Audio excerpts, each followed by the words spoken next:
Kalau kamu mati, semuanya selesai. Setidaknya, itu yang selalu kita percaya. Tapi bagaimana jika itu salah? Bagaimana jika setelah kematian, kamu justru terbangun di dunia yang sama, tanpa bisa disentuh, tanpa bisa dilihat, tanpa bisa kembali? Arya sudah mencoba. Dia berteriak. Tidak ada yang mendengar. Dia menyentuh. Tidak ada yang merasakan.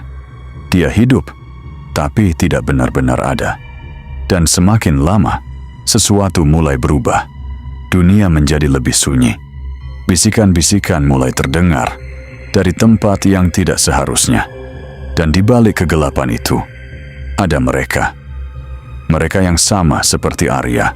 Mereka yang tidak pernah pergi dan tidak akan pernah bisa. Malam ini, Arya tidak lagi sendirian. Dan yang lebih mengerikan, tidak semua yang mati masih manusia. Episode 2 berjudul Pengembara Malam. Hari pertama sebagai mayat hidup adalah hari yang paling membingungkan dalam eksistensi Arya Pradipta. Dan dia sudah melewati 32 tahun kehidupan yang penuh dengan kebingungan. Matahari terus naik ke atas kepala, tapi Arya tidak merasakan panasnya. Atau lebih tepatnya, dia merasakan sesuatu yang seharusnya panas, tapi sensasinya seperti melihat api dari balik kaca tebal. Ada, tapi tidak membakar. Dia masih duduk di pinggir jalan tol yang sama, menyaksikan dunia berputar tanpa dirinya. Mobil-mobil melaju kencang, pengendara motor melintas dengan wajah letih. Truk-truk kontainer bergemuruh, seperti raksasa logam yang tak peduli pada keberadaannya. Sekitar pukul 10 pagi, sebuah mobil patroli polisi berhenti tepat di depannya. Arya berdiri, hatinya berdebar, atau setidaknya dia merasa jantungnya berdebar, meskipun dia tidak yakin apakah organ itu masih berfungsi.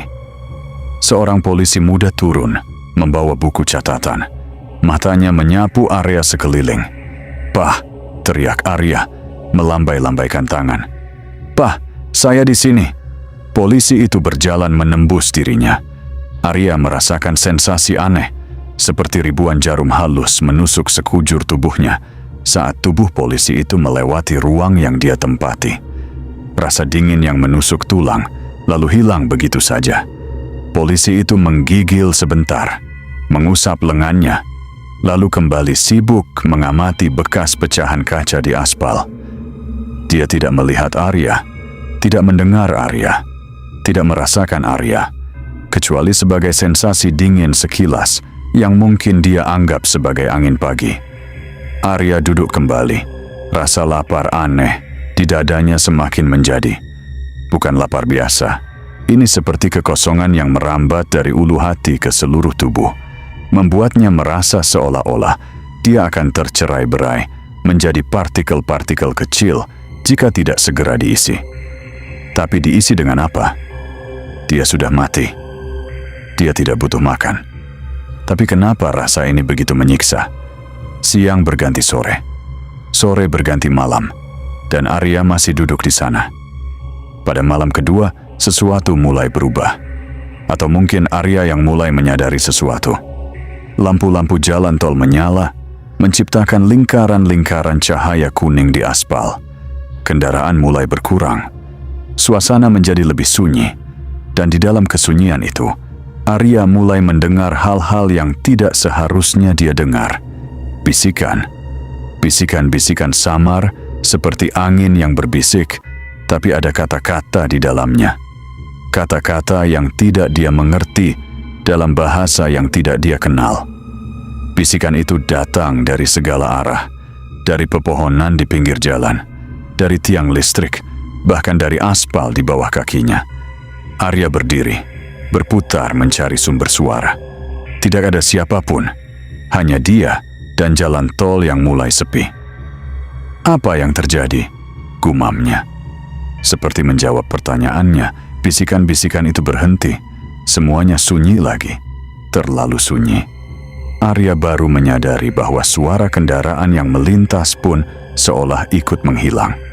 Dia bisa melihat mobil-mobil melaju, lampu depannya menyala, tapi tidak ada suara mesin. Dunia berubah menjadi film bisu yang surreal. Dan di tengah keheningan itu, Arya melihat sesuatu. Di seberang jalan tol, tepat di batas, antara area beraspal dan semak-semak, berdiri seorang anak kecil. Seorang anak laki-laki, mungkin berusia 7 atau 8 tahun, mengenakan kaos oblong merah yang sudah lusuh dan celana pendek hitam.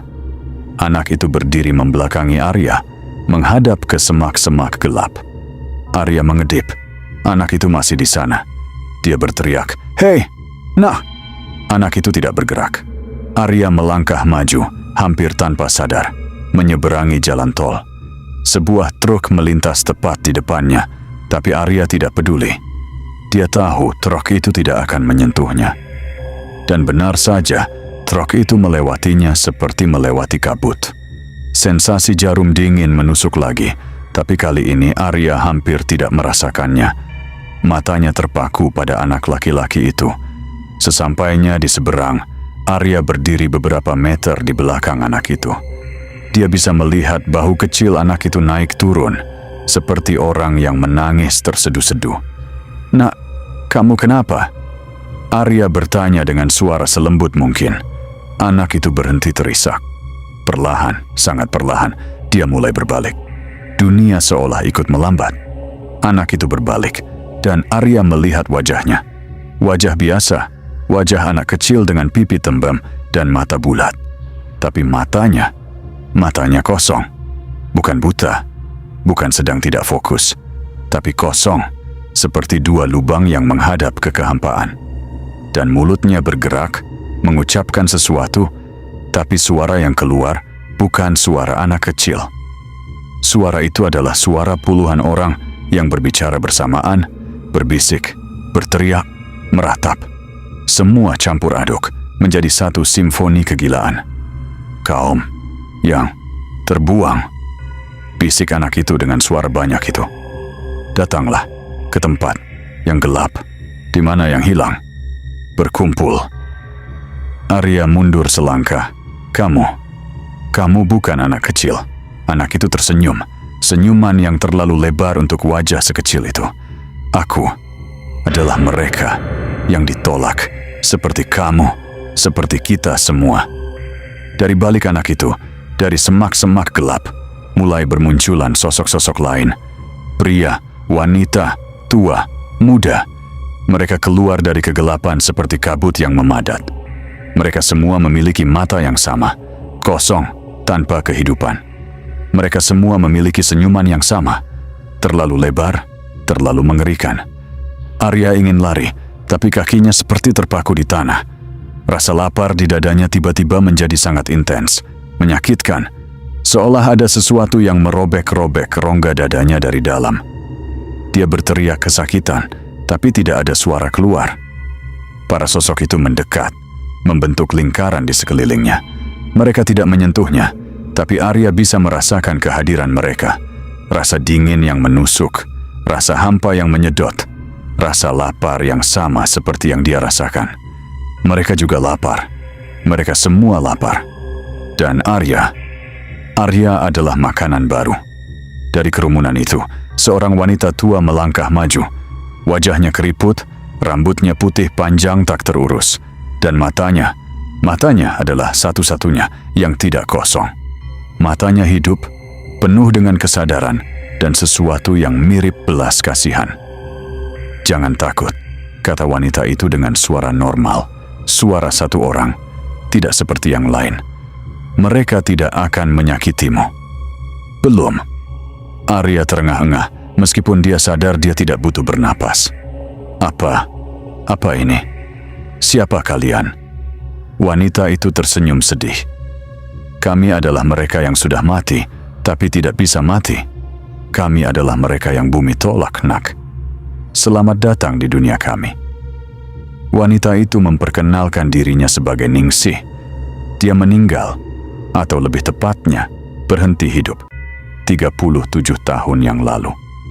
Sebuah kecelakaan kereta api di stasiun Manggarai yang merenggut nyawanya bersama 100 penumpang lain. Tapi ketika yang lain pergi, Ningsih tetap tinggal. Dia tidak tahu mengapa. Tidak ada yang tahu mengapa. Ini bukan surga, bukan neraka, bukan pula kehidupan, kata Ningsih sambil berjalan di pinggir jalan tol, diikuti oleh Arya dan kerumunan sosok-sosok itu. Mereka bergerak seperti kawanan hantu, melintasi batas antara dunia yang hidup dan dunia yang mati. Ini adalah lorong antara. Tempat di mana mereka yang tidak diterima oleh bumi, juga tidak diinginkan oleh langit, terperangkap. Tapi kenapa? Arya bertanya, suaranya bergetar. Aku tidak melakukan dosa besar. Aku bukan penjahat. Aku hanya arsitek biasa yang kecelakaan. Ningsih berhenti, menatap Arya dengan tajam. Dosa? Siapa bilang ini tentang dosa? Ini bukan pengadilan Tuhan, Arya. Ini adalah kesalahan administratif alam semesta. Sebuah bug dalam sistem realitas. Kadang-kadang ada jiwa-jiwa yang terlewat. Seperti kamu, seperti kami. Mereka berjalan lagi, meninggalkan jalan tol dan memasuki area perkampungan kumuh di pinggiran Jakarta. Arya melihat rumah-rumah petak yang padat, warung-warung malam yang masih buka, beberapa pemuda yang nongkrong sambil minum kopi. Tapi para pemuda itu tidak melihat kerumunan hantu yang lewat di depan mereka.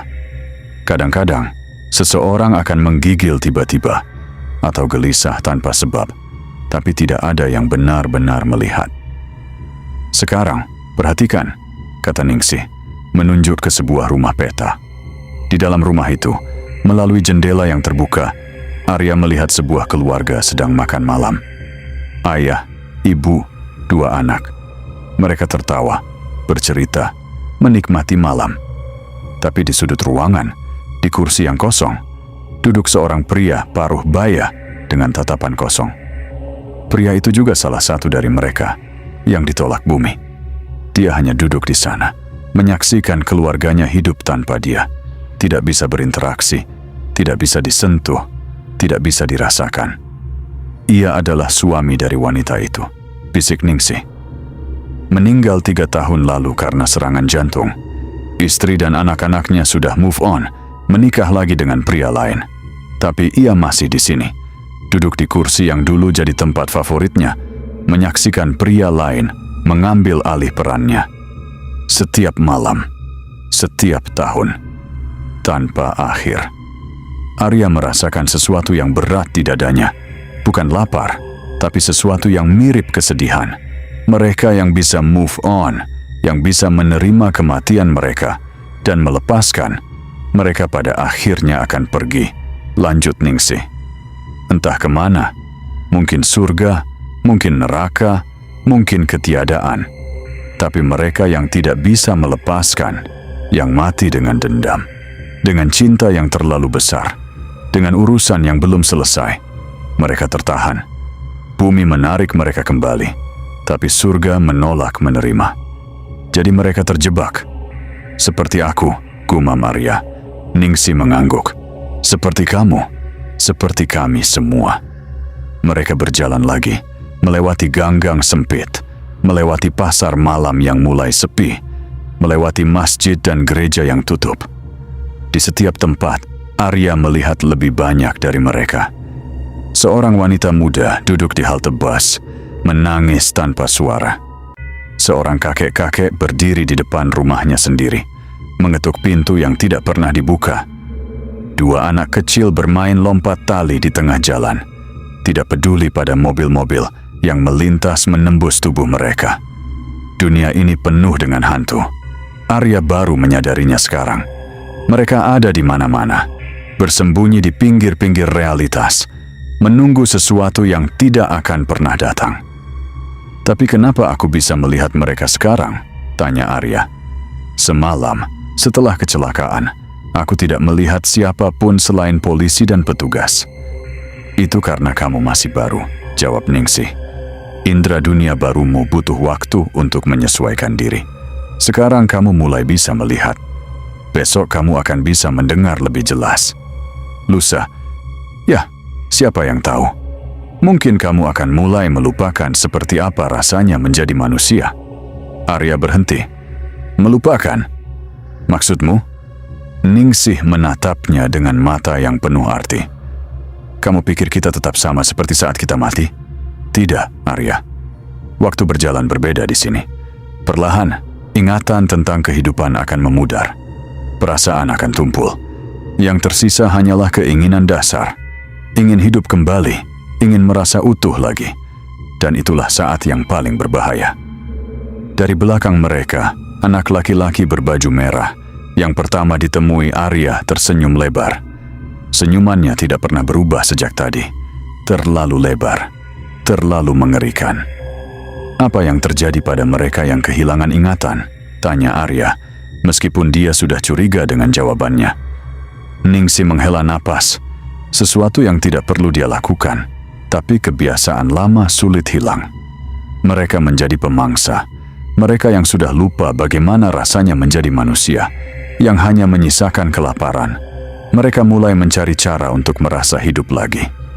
Dan satu-satunya cara adalah dengan memangsa yang hidup, atau memangsa sesama yang ditolak. Arya menelan ludah, meskipun tenggorokannya terasa kering dan asing. Memangsa? Bagaimana caranya? Kamu merasakan lapar itu, kan? Ningsih menatap Arya dengan intens. Lubang di dadamu yang meminta diisi. Itu adalah keinginan untuk kembali hidup. Untuk merasa nyata, pemangsa bisa mengisi lubang itu dengan energi kehidupan manusia, atau dengan esensi dari yang ditolak lainnya. Mereka menyerap kita, Arya. Dan saat mereka menyerapmu, kamu akan terkikis sedikit demi sedikit. Ingatanmu, perasaanmu, dirimu, semuanya akan menjadi milik mereka. Dan pada akhirnya, kamu akan menjadi bagian dari mereka. Tidak ada lagi Arya, hanya ada kelaparan. Arya menatap anak laki-laki berbaju merah itu. Senyumannya masih sama, tapi sekarang Arya bisa melihat sesuatu yang lain di matanya yang kosong itu. Kilatan hijau pucat, seperti api Fata Morgana. Apa dia? Arya tidak berani menyelesaikan kalimatnya. Ningsih menggeleng. Belum. Dia masih anak-anak yang mati kelaparan di jalanan 30 tahun lalu. Masih ada sisa kemanusiaannya. Tapi lihat matanya. Warna hijau itu mulai muncul. Itu tanda-tanda awal perubahan. Suatu hari nanti, mungkin 5 tahun lagi, mungkin besok, dia akan berubah. Dan saat itu terjadi, tidak ada yang bisa menolongnya. Mereka berjalan lagi, semakin menjauh dari keramaian. Ganggang semakin sempit, lampu-lampu semakin redup. Bau sampah dan air comberan menggantung di udara. Tapi Arya tidak benar-benar menciumnya. Seperti matahari tadi, indranya seperti bekerja setengah-setengah. Akhirnya mereka sampai di sebuah bangunan tua. Stasiun kereta api, tapi sudah tidak beroperasi. Rel-relnya berkarat, rumput liar tumbuh di sela-sela bantalan. Bangunan utamanya masih berdiri, tapi jendela-jendelanya pecah, dindingnya penuh coretan. Di pintu masuk, tergantung papan kayu dengan tulisan pudar. Stasiun Manggarai Lama, ditutup 1987. Ini tempat kita, kata Ningsih. Sarang. Rumah bagi mereka yang ditolak tapi masih waras. Arya mengikuti mereka masuk. Di dalam, suasana berbeda. Masih gelap dan lembab, tapi ada sesuatu yang hangat. Atau setidaknya, lebih hangat daripada di luar.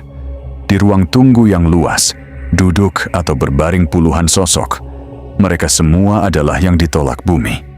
Seorang pria tua membaca koran yang halamannya kosong. Seorang wanita muda sedang merajut, tapi benangnya tidak terlihat.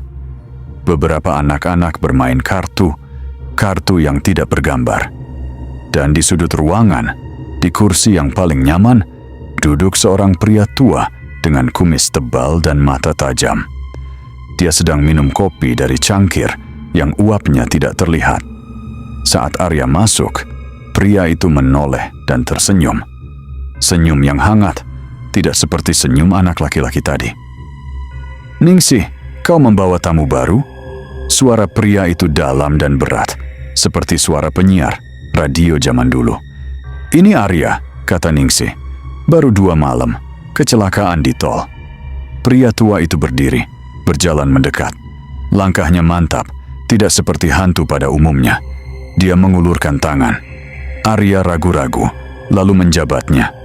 Tangan pria itu terasa hangat. Hangat yang nyata. Tidak seperti sensasi jarum yang dia rasakan saat berinteraksi dengan yang hidup. Selamat datang di dunia yang paling menyebalkan, kata pria itu sambil tertawa kecil.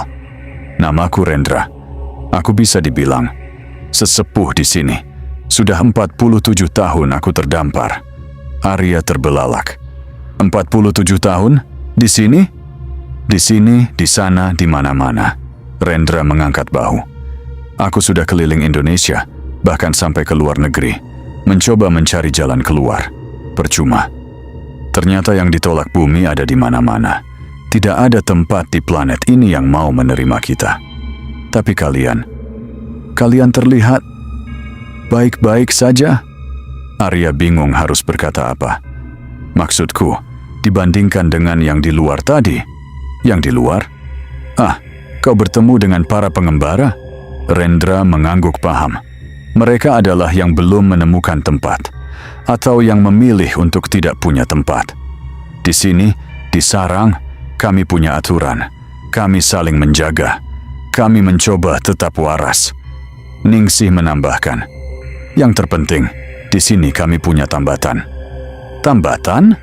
Rendra menunjuk ke sekeliling ruangan. Lihat mereka. Mereka bisa membaca koran kosong, merajut benang tak terlihat, bermain kartu tanpa gambar. Itu adalah cara mereka menambatkan diri pada realitas. Aktivitas-aktivitas kecil yang mengingatkan mereka pada kehidupan. Tanpa itu, kita akan cepat lupa, cepat berubah, menjadi pemangsa. Arya menatap sekeliling dengan perspektif baru. Para sosok itu tidak hanya duduk diam. Mereka melakukan sesuatu, betapapun absurdnya. Mereka berusaha tetap terhubung dengan dunia yang sudah meninggalkan mereka. Kau juga harus menemukan tambatanmu, Arya, kata Rendra serius. Sesuatu yang membuatmu tetap ingat siapa dirimu. Ingatan, kebiasaan, perasaan. Apapun yang bisa kau pegang erat-erat. Karena percayalah, godaan untuk menyerah pada kelaparan itu sangat besar. Dan sekali kau menyerah, kau tidak akan pernah bisa kembali. Arya terdiam, mencerna semua informasi yang bertubi-tubi masuk. Ini terlalu banyak, terlalu berat. Dia baru mati 2 hari, dan sekarang dia harus belajar menjadi hantu yang waras. Tapi kenapa? Suara Arya pecah. Kenapa ini terjadi padaku? Aku tidak minta mati. Aku tidak minta ditolak. Aku hanya pulang ke rumah setelah rapat.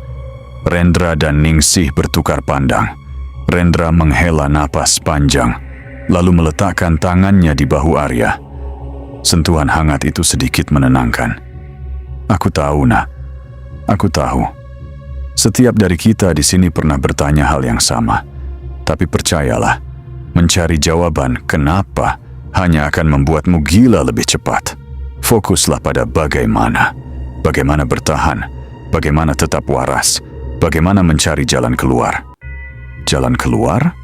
Arya menatap Rendra dengan harapan. Ada jalan keluar? Rendra tersenyum tipis, tapi matanya tidak ikut tersenyum. Konon, ada, tapi tidak ada yang pernah menemukannya. Setidaknya, tidak ada yang kembali untuk menceritakannya. Dari luar, tiba-tiba terdengar suara gemuruh. Bukan gemuruh biasa, ini seperti suara ribuan orang berteriak, tapi dari kejauhan. Para penghuni sarang langsung tegang. Beberapa berdiri, beberapa bersembunyi di balik kursi. Rendra berjalan cepat ke jendela, mengintip keluar. Wajahnya berubah. Mereka datang, bisiknya. Ningsih memucat. Pemangsa?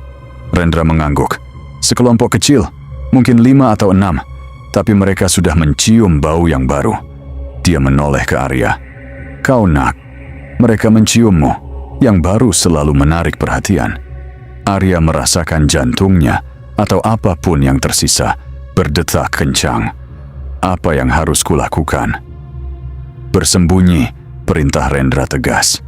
Ningsih, Bawa dia ke ruang bawah tanah. Jangan bergerak, jangan bersuara, jangan berpikir terlalu keras. Para pemangsa bisa merasakan gelombang pikiran. Ningsih menarik tangan Arya, menyeretnya melewati kerumunan yang panik. Mereka melewati pintu di belakang ruang tunggu, menuruni tangga spiral yang berkarat, masuk ke ruang bawah tanah yang gelap gulita. Di sini hanya ada tumpukan kotak-kotak tua dan bau lembab yang menusuk. "Duduk dan diam," bisik Ningsih. "Aku akan di luar, membantu yang lain." "Ningsih, tunggu!" Tapi Ningsih sudah pergi, menutup pintu di belakangnya. Arya duduk sendirian dalam gelap. Rasa lapar di dadanya tiba-tiba muncul lagi, lebih kuat dari sebelumnya. Seperti ada sesuatu yang menarik-narik ususnya dari dalam. Dan dari luar terdengar suara. Bukan suara teriakan atau benturan, tapi suara yang lebih mengerikan. Suara isapan. Seperti sedotan besar yang menghisap sesuatu yang cair. Dan di sela-sela suara itu, terdengar pekikan pendek yang segera terputus. Arya menutup telinga, tapi suara itu tetap masuk. Suara itu masuk ke dalam kepalanya, ke dalam dadanya, ke dalam lubang kelaparan di dadanya. Dan untuk pertama kalinya, Arya merasakan sesuatu yang membuatnya benar-benar ketakutan. Dia menginginkannya. Dia ingin menjadi bagian dari suara itu. Dia ingin menghisap, ingin merasakan energi mengalir ke dalam dirinya, ingin mengisi lubang itu. Arya menggigit bibirnya, bibir yang tidak berdarah, dan berusaha mengingat. Siapa dirinya? Arya Pradipta, arsitek, usia 32 tahun, tinggal di apartemen Pondok Indah.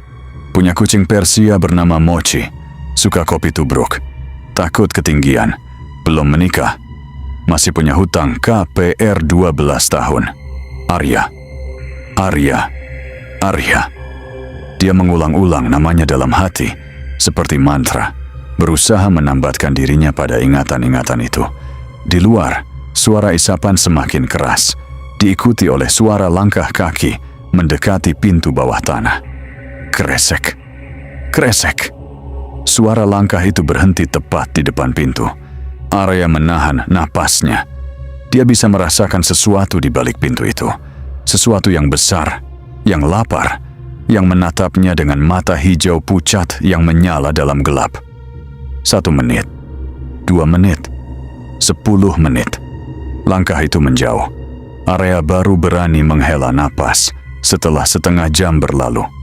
Tubuhnya, atau apapun yang menggantikan tubuhnya, gemetar hebat. Dia baru selamat dari malam pertamanya di dunia yang ditolak.